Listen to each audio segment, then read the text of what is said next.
بسم الله الرحمن الرحيم.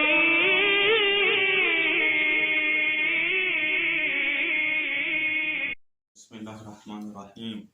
الصلاۃ والسلام علی اشرف الانبیاء والمرسلین وآلہ الطیبین الطاہرین المعصومین. اللہم صلی علی محمد وآل محمد.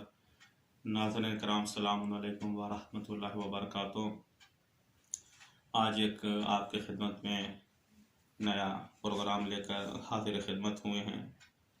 پچھلے ایپیسوڈ میں گفتگو یہ ہوئی تھی کہ اگر ہم شیعوں کی سیرت کو دیکھیں تو قدیم زمانے سے لے کر آج تک اسی چیز پر قائم و دائم ہے کہ کچھ افراد فتویٰ دینے والے ہوتے ہیں اور جو عام لوگ ہیں ان کی تقلید کرتے ہیں، ان کے فتوے پر عمل کرتے ہیں.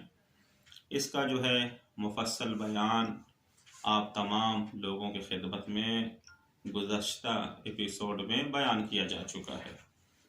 آج ایک اہم مسئلہ یہ ہے کہ ہمارے ائمہ علیہم السلام کے جو اصحاب تھے، جو آپ کے شاگردان تھے، ان کے فتوے جو ہماری بنیادی روایات اور حدیث کی کتابیں ہیں اس میں موجود ہے، جو کہ بڑا اشکال کیا جاتا ہے. جو ہمارا یہ ایپیسوڈ 13ویں نمبر کا، اس میں بھی ایک سوال آیا ہے.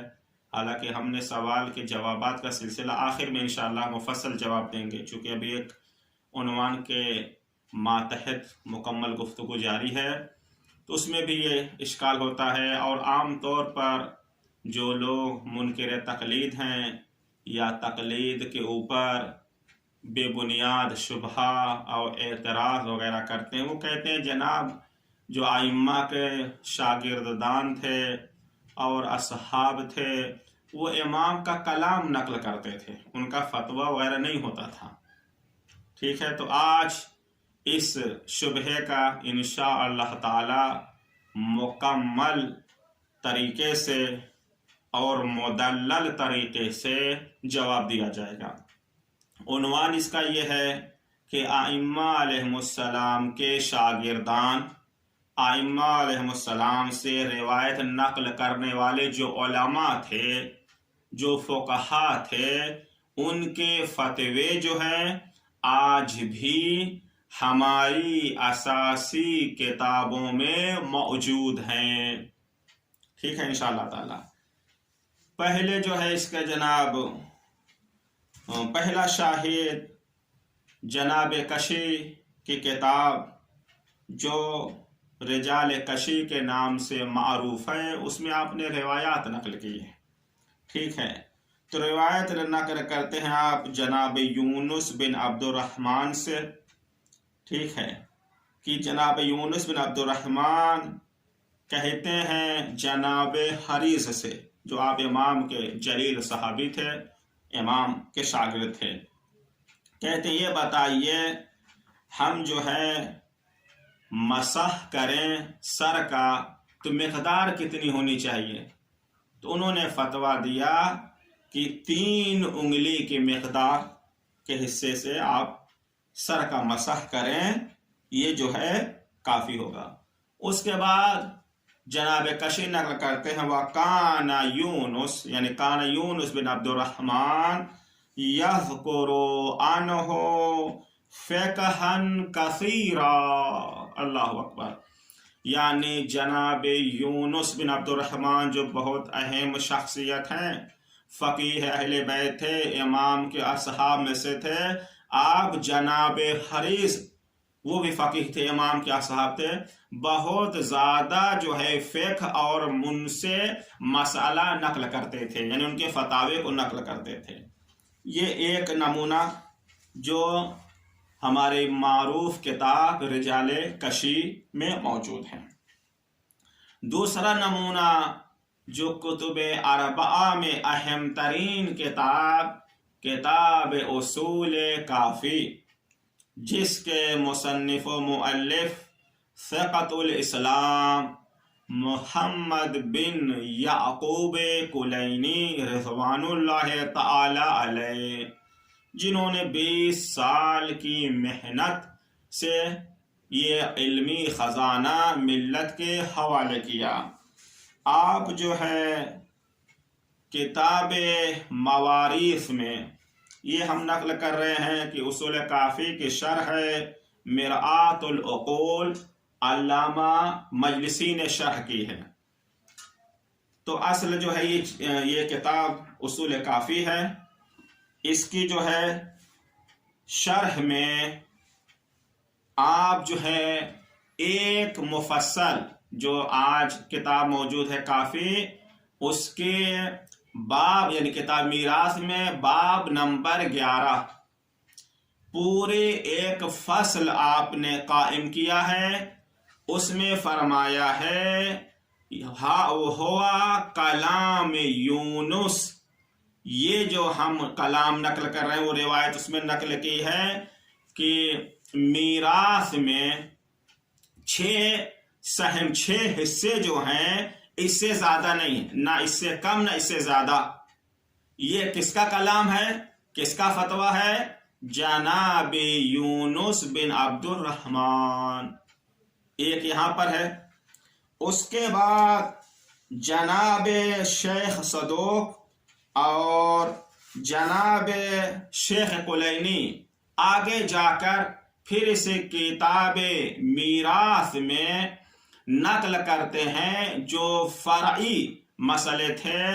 پہلے جناب یونس بن عبد الرحمن کا نقل کیا ہے، اس کے بعد جناب فضل بن شازان، یہ بھی بہت جلیل القدر عالم اور امام کے ابرز یعنی مشہور ترین اصحاب میں سے ہیں، پورے ان کے جو ہے فتوے کو نقل کیا ہے۔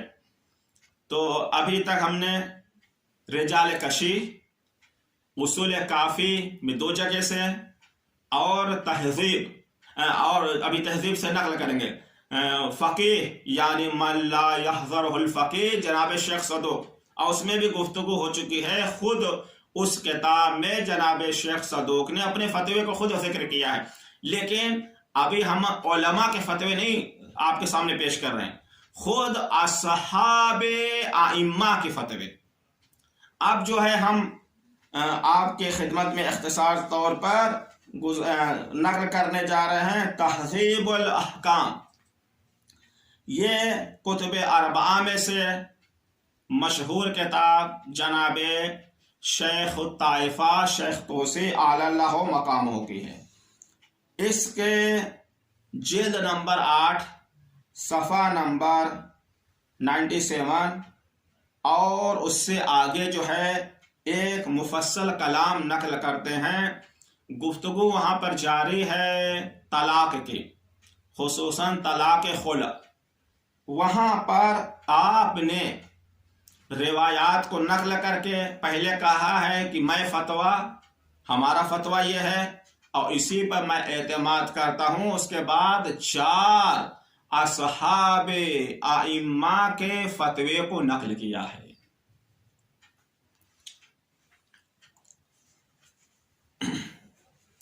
جناب شیخ تو سے نقل کرتے ہیں،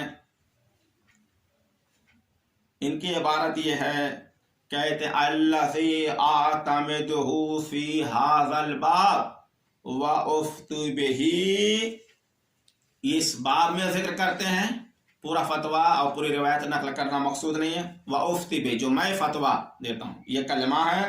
اس کے بعد کیا کہا، ہوا یعنی جو ہم نے اختیار کیا ہے طلاق خلع کے اس مسئلے میں، وہو مذہب جعفر بن سماعہ ایک صحابی امام، والحسن بن سماعہ 2، وعلی بن رباط 3، وابن حذیفہ من المتقدمین یعنی قدیم اصحاب ائمہ میں سے 4۔ اس کے بعد ومذہب علی بن حسین من المتاخرین، متاخرین میں سے ایک، اور